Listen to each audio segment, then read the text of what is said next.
NIA নিয়ে চাঞ্চল্যকর মন্তব্য দিলীপ ঘোষের। ওনার বক্তব্য নিয়ে কিছু বলার নেই। এনআইএ যে তদন্ত করছে তা দেখার জন্য আদালত আছে। এনআইএ তদন্তে যাদের অসুবিধে হচ্ছে তারা চিঠি চাপাটি থেকে টুইট করে যাচ্ছে, আমরা তো নির্বাচন করতে এসেছি তাই করছি। এনআইএ এর এসপি কে দিল্লিতে তলব করা নিয়ে কুণাল ঘোষের টুইটের পরিপ্রেক্ষিতে কটাক্ষ দিলীপ ঘোষের। সকাল থেকেই প্রখর রোদ। চৈত্রের তীব্র গরমকে উপেক্ষা করেই মঙ্গলবার প্রচারে নামলেন বর্ধমান দুর্গাপুর লোকসভার বিজেপি প্রার্থী। সকাল থেকেই প্রখর রোদের মধ্যে বর্ধমান উত্তর বিধানসভার বন্ডুল 1 পঞ্চায়েতের নারাগোহালিয়া পায়ে হেঁটে হাসি মুখে জনসংযোগ শুরু করেন দিলীপবাবু। নারাগোহালিয়ায় রক্ষাকালী মন্দিরে পুজো দেন তিনি। পুজো দিতে আসা সকলেই তার সঙ্গে দেখা করেন এবং তিনি তাদের কাছে ভোট প্রার্থনা করেন। এরপরেই তিনি মেমারি 2 ব্লকের বোহারে চলে আসেন বুড়ি মা কালী মন্দিরে। এখানকার মায়ের মন্দিরে পুজো দিয়ে তীব্র রোদের মধ্যেই পায়ে হেঁটে গ্রামের শেষ পর্যন্ত পৌঁছন এক বিজেপি নেতার বাড়িতে। সারেন মধ্যাহ্ন ভোজন।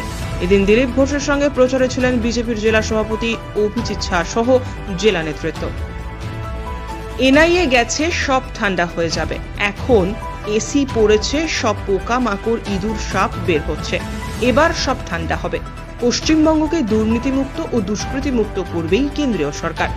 ভূপতিনগরে বিস্ফোরণ বৃহত্তর ষড়যন্ত্র বলে দাবি এনআইএ। সেই পরিপ্রেক্ষিতে দিলীপবাবু বলেন, ষড়যন্ত্র আছে বলেই এনআইএ এসেছে। এটা কোনো ছোটখাটো ঘটনা নয়, আন্তর্জাতিক স্তরের ষড়যন্ত্র। সন্দেশখালীতে যা ভূপতিনগরেও ঠিক তাই। পশ্চিমবঙ্গের বুকে এরকম বড় বড় আঘাত হয়ে রয়েছে বলে দাবি করেন তিনি। তবে এদিন সবুজ পাঞ্জাবি পরে প্রচার করতে দেখা গেল দিলীপবাবুকে। আন্দামান থেকে ফিরে পাঞ্জাবির রং বদলালেন বিজেপি প্রার্থী দিলীপ ঘোষ। সবুজ পাঞ্জাবি পরেই আজ প্রচারে নামলেন তিনি। বর্ধমান দুর্গাপুরের পূর্ব বর্ধমান জেলার নারাগোহালিয়া গ্রামের রক্ষাকালী পুজোয় অংশ নিলেন। পাঞ্জাবির রং বদল, সেই প্রশ্নে হেসে উত্তর দিলেন, বর্ধমান সবুজ তাই আমিও সবুজ পরলাম। তবে শস্য শ্যামলা কৃষি প্রধান বর্ধমান বলে সবুজ, নাকি তিনি রাজনৈতিক দিক থেকে কিছু বোঝাতে চাইলেন তা পরিষ্কার করলেন না।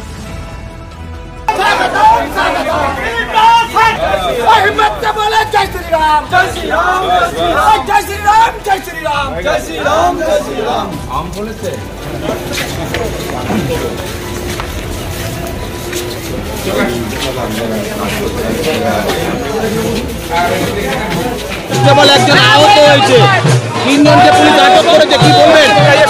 দেখুন, এনআইএ গেছে, সব ঠান্ডা হবে। এখন এসি পড়েছে, সব পোকামাকড় বেরোচ্ছে, ইঁদুর বেরোচ্ছে, সাপ বেরোচ্ছে, সব বেরোবে, সব ঠান্ডা হবে।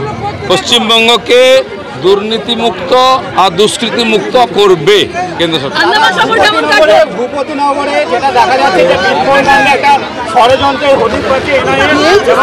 ষড়যন্ত্র আছে বলে এনআইএ এসছে, আর এটা কোনো ছোটোখাটো নয়, আন্তর্জাতিক ষড়যন্ত্র।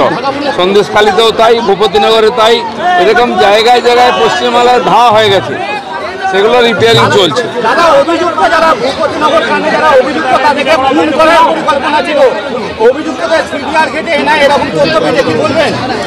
এনআইএ সব বার করছে, আর অনেক তথ্য আসবে, বলার কিছু নাই, সব পরিষ্কার হবে।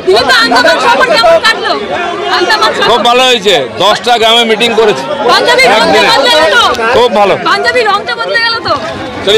বর্ধমান সবুজ, সবুজ জামা।